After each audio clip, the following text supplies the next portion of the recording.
네, 여러분 안녕하십니까?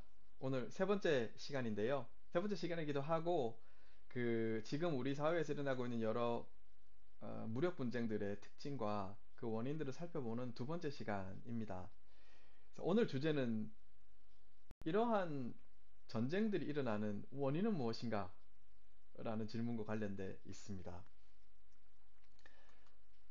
전쟁은 왜 발생하는 걸까요? 그리고 그 원인을 우리가 알고 있다면 사전에 전쟁이 일어나기 전에 방지할 수 있는 길이 있을까요? 아니면 확인하지 못했다 하더라도 막상 이제 분쟁이 벌어졌을 때는 이 원인들을 찾아서 다스려서 분쟁이 조금 더 일찍 해결될 수 있도록 우리가 할 수 있는 방안들은 어떤 게 있을까요? 사실 이러한 질문들은 저희 평화학 또는 평화분쟁학에 있는 여러 연구자들이 이미 오랫동안 고민해오고 또 연구해 왔던 분야인데 아직도 사실은 명쾌한 답을 찾지 못한 분야이기도 합니다. 오늘 이 부분에 대해서 여러분들과 같이 한번 고민해 봤으면 좋겠습니다.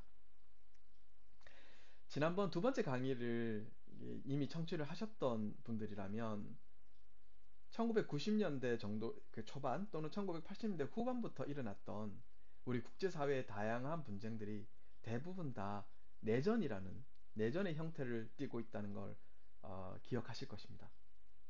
그래서 학자들이 이 많은 내전들의 그 분석을 통해서 그 원인이 무엇인가를 확인해 봤더니 특히 두 가지 형태의 정체성과 관련되어 있는 전쟁들이 많았다라는 걸 확인할 수 있습니다. 바로 인종과 종교인데요. 그렇다면 이 인종과 종교는 왜 무력 분쟁으로 많이 비화되는 원인이 되는 것일까요? 이 문제에 대해서 상의하기에 앞서서 먼저 정체성이란 무엇인가? 라는 질문을 먼저 한번 드려보고 싶습니다. 정체성이란 무엇인가요, 여러분? 사실은 만약에 지금 이 영상을 보고 계신 분이 20분이라면 20사람 모두 각자 서로 다른 정체성을 가지고 있을 것입니다. 정체성은 그 사람이 가지고 있는 신체적인 특징 또는 그 사람이 속해 있는 문화적인 정체성, 문화적인 그런 특성, 그리고 또 그 사람이 가지고 있는 개인의 사상, 인식들을 다 합친 거니까 각각 개인들이 다 자기만의 정체성을 가지고 있다고 생각할 수 있겠지요.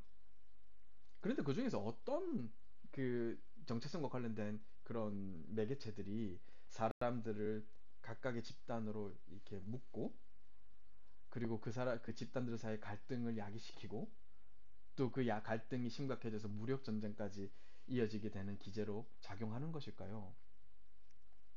물론 여기에 대해서 아주 체계적인 연구들이 많이 진행되어 왔습니다만 이 분쟁과 관련된 학자들이 주목하고 있는 한 가지의 그런 여러 가지 중에서 한 가지 특징은 변화하지 않는 정체성을 가진 것이 과 관련된 것이 이러한 분쟁과 관련돼 있을 가능성이 많다는 것입니다. 예를 들면 사회 간의 그 집단 사이에 서로 다른 인식을 야기시키는 정체성의 매개체 중에 하나는 나이가 있잖아요. 우리나라 사회만 봐도 세대 간의 갈등이라는 게 있죠. 사실 뭐 60대 후반, 60대 이상의 또 그 연령 집단과 4, 50대 연령 집단과 30대 연령 집단, 그리고 20대, 10대 이렇게 봤을 때 같은 사회 문제에 대해서도 서로 접근하는 방식이 많이 다르잖아요.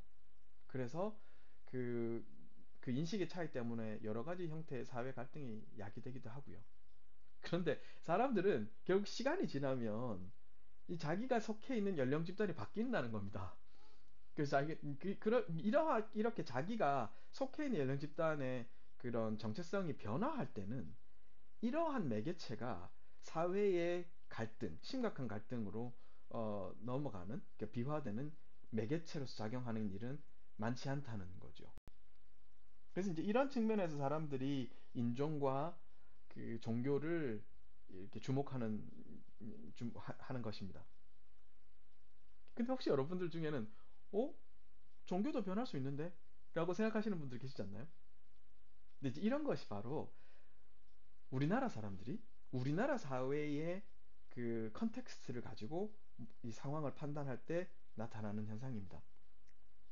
우리나라에서는 종교의 선택이 지극히 개인적인 것이지요. 어떤 가족 안에서도 아버지와 아들이 또는 형과 동생이 또는 누나와 동생이 서로 다른 종교를 가질 수 있잖아요. 그리고 그것이 그 가족 간의 화합에 큰 지장을 주지 않는 경우가 대부분 아닌가요? 물론 이제 우리 가족은 모두 같은 종교를 가져야 돼라고 생각하는 사람도 많이 있지만 대부분의 경우 다른 종교를 선택했을 때 그 선택을 서로 존중해 줍니다. 그런데 세계의 여러 나라의 상황을 보면 안 그런 국가들이 훨씬 많거든요.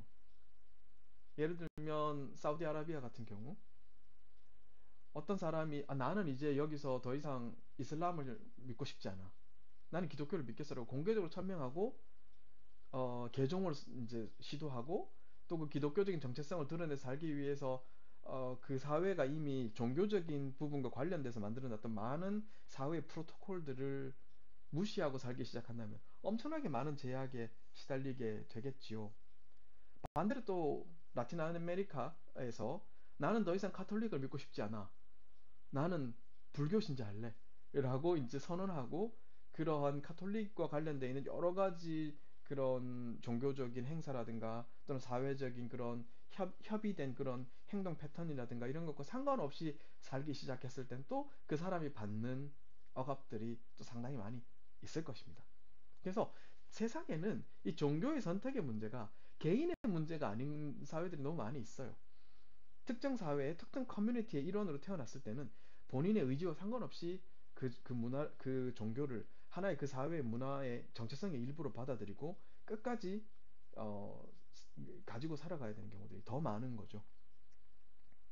이런 이제 측면에서 봤을 때 이 인종이라든가 종교처럼 자기가 바꾸기 쉽지 않은 정체성을 가진 집단이 결국은 그 하나의 그 배타적인 집단으로 이렇게 결집하기가 좀 더 쉽고 그러면 그 각각의 여러 배타적인 그 이해관계나 인식을 가진 여러 집단들이 하나의 사회 속에서 살게 됐을 때는 공존하게 됐을 때는 그 상이한 인식이나 이해관계 때문에 갈등 관계를 맺는 경우들이 가능성이 굉장히 높은 거죠.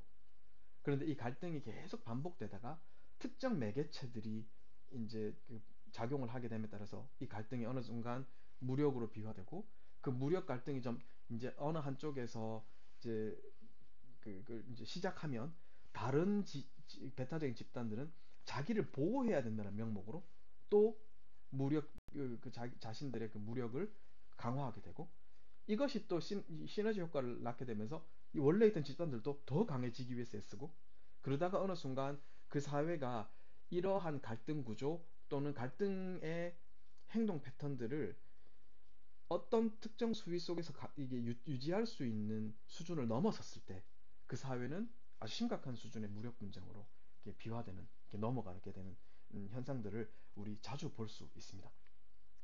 그래서 이제 많은 학자들이 바로 이 두 가지 매개체를 중심으로 그 1980년대 후반부터 일어났던 여러 형태의 분쟁들을 분석했던 것들을 볼 수 있는데요.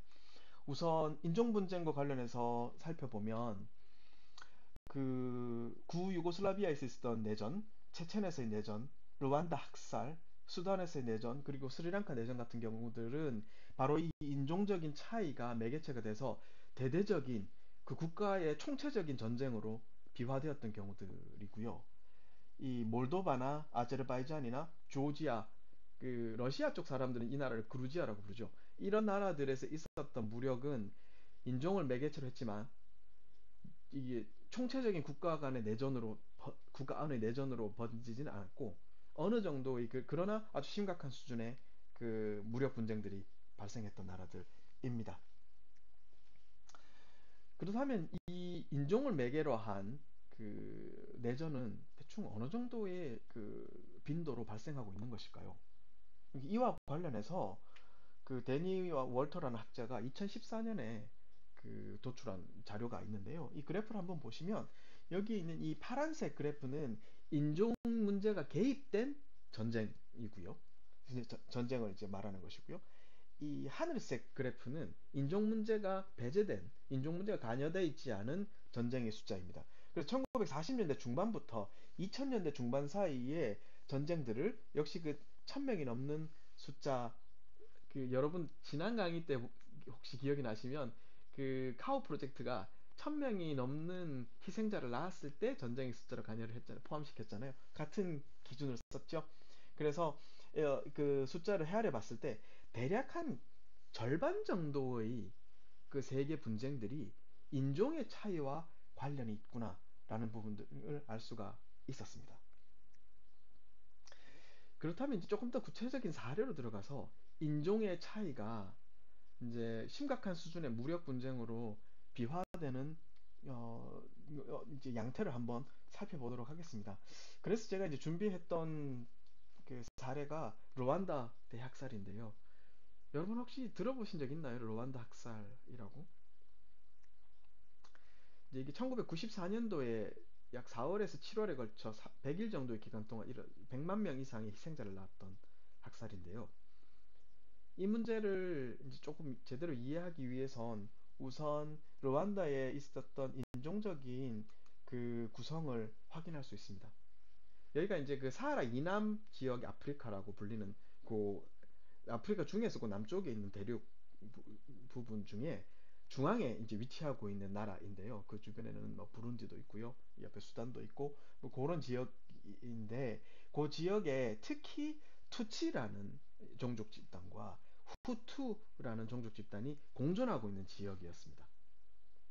그런데 이 지역에 이제 그 유럽에서 진출했던 그 제국주의 세력들이 자기들과 이해관계 또는 권력 관계를 바탕으로 국경을 이제 루안다 국경을 만들었는데 그 국경 안에 이제 긋고 보니 약 한 14% 정도의 투치족과 85%의 후투족이 그 지역 안에 살게 된 것입니다. 그러니까 이제 그 사람들의 의지랑 상관없이 국경을 그었는데 긋고 보니 그 안에 이런 정도의 인종 어, 그 구성이 이루어졌던 거죠. 그리고 이 트와라는 그 인종 집단은 좀 이제 그 신체 사이즈도 조금 작고 주로 이제 그 사막 쪽에서 살고 있는 부족 그 종족 집단인데요. 우리가 이제 흔히 그 피그미라고 불렀던 그 혹시 기억이 나시는지 모르겠는데요. 그래서 이 사람들은 이 르완다 안에 있는 주요한 정치적인 경제적인 동력이랑은 공력에서 조금 더 배제되어 있는 그 인종 집단이어서 사실 이 내전 이 학살과 관련돼 있었던 부분에는 연관관계가 좀 적고요. 그래서 크게 봤을 때 약 한 14% 정도의 투치와 85% 정도의 후투가 공존하고 있던 시기였다라고 이해하시면 되겠습니다. 여기에다가 그러니까 이 지역에 처음으로 이제 그 영향력을 행사했던 유럽 그 제국주의는 독일에서 왔고요. 그러다가 1910년대 후반 정도에 벨기에가 이 지역을 차지하게 됩니다. 근데 이 벨기에는 다른 여러 그 유럽 출신의 유럽에서 온 제국주의 세력과 마찬가지로 이 지역을 조금 더 효과적으로 점령하고 지배하기 위해서 그 인종 간의 갈등을 조금 조장하는 형태의 이 거버넌스 시스템을 구축하는데요. 그 중에서도 이 소수에 속했던 약 14% 정도의 투치에게 많은 권한과 특권을 주는 정책들을 실시를 많이 합니다. 교육을 교육 기회를 줌에도 투치 쪽이 조금 더 많은 혜택을 받았고요. 정부 관리로 사람들을 고용할 때도 투치족을 고용하는 기회들이 경우들이 훨씬 더 많았고요. 또 경제적인 문제에 있어서도 투치족들이 후투족에 비해서 그, 어, 그 비즈니스를 할 수 있는 그런 제약들이 훨씬 더 적었다고 해요. 그러다 보니까 이 벨기에가 이 지역을 점령하고 있던 식민 지배 기간 동안 이 다수를 차지했던 후투족들이 차별을 받고 있다는 반감이 점점 더 세진 거죠. 그러다가 이제 1950년대 넘어오면서 그, 이 지역에서 이제 독립전쟁들을 일으키는 그 세력들이 점점 증가했고 결국 독립을 이제 이루게 되는데 독립을 이루고 나니까 결국은 이제 남아있던 그 지역에 그 국가 안에 남아있던 사람들끼리 이제 자치를 하는 거잖아요. 그리고 다수가 그 다수의 선택을 받은 그 정치인이 정부를 구성하는 민주주의의 그 다수결의 원칙에 입각한 민주주의를 자연스럽게 채택을 하게 되고요. 그러니 어떻게 됐겠습니까? 정부가 다수의 지지를 받는 후투족 중심의 정부가 된 거죠. 그러니 지금까지 일종의 사회적으로 또 경제적으로 정치적으로 약간의 우위를 점하고 있던 투치족들이 심각한 수준의 차별을 받고 있다고 생각하게 되고, 또 여기에 대한 또 반군 조직들을 또 형성하게 되고, 또 여기에 대응하는 후투족들이 또 그 무력 집단을 만들어서 여기에 대응하는 여러 형태의 크고 작은 무력 분쟁들이 독립 초기부터 계속 이어지게 되다가, 이제 큰 사건이 바로 이 1994년에 일어나게 되는데, 후투족 출신의 대통령이 석연치 않은 이유로 그 헬리콥터 사고로 사망하게 되는 일이 이때 일어나게 됩니다. 그래서 이 사고를 나중에 학자들이 연구해 봤을 때, 아직까지 공식적으로 확인된 바는 아닙니다만, 많은 학자들이 이 사고조차도 어쩌면 일부 후투족들이 조장한 것이 아니겠느냐 하는 의심들을 하고 있습니다. 그런데 어쨌든 이 사고가 났고, 그래서 대통령이 사망을 하니까 이 후투족을 기반으로 했던 많은 무력 집단들이 이제 공개적으로 이 문제들에 대해서 문제 제기를 하면서, 소수 집단인 후투족이 우리 대통령을 살해했다라고 이제 그 사람들의 이 분노를 자극시키기 시작하는 겁니다. 그렇게 일어났던 여러 무력 집단 중에서 특히 아카주라는 집단이 있었는데요. 그 당시에 이 1990년대 중반 이야기니까요. 가장 그 나라에서 많이 활용되던 미디어가 라디오였습니다. 트랜지스터 라디오였습니다. 그래서 트랜지스터 라디오 방송을 통해서 이 사람들이 계속 우리 이 투치족들이 우리 대통령을 죽였다. 그리고 이 투치족들은 지금까지 우리의 노동력, 우리의 피를 빨아먹고 지금 이 빌부터 살고 있던 그런 부족들이다. 그리고 심지어 나중에 가서는 인간으로 생각할 가치도 없다. 그냥 일부 바퀴벌레에 불과하다라는 식의 그런 정치적인 프로파간다를 아주 부정적인 방식으로 계속 그 이제 방송을 했고요. 또 이 조직들이 각각의 커뮤니티마다 민병대를 조직해서 결국 후투족 민간인들이 무기를 들고 투치족들을 대학살하는 일들이 이 이제 1994년 중반부터 벌어지기 시작하고요. 정확한 희생자의 숫자는 아직도 파악되지 않았지만 대략 한 100만 명 정도에 달하는 사람들이 그 이때 희생을 당하지 않았나라고 추측하고 있습니다.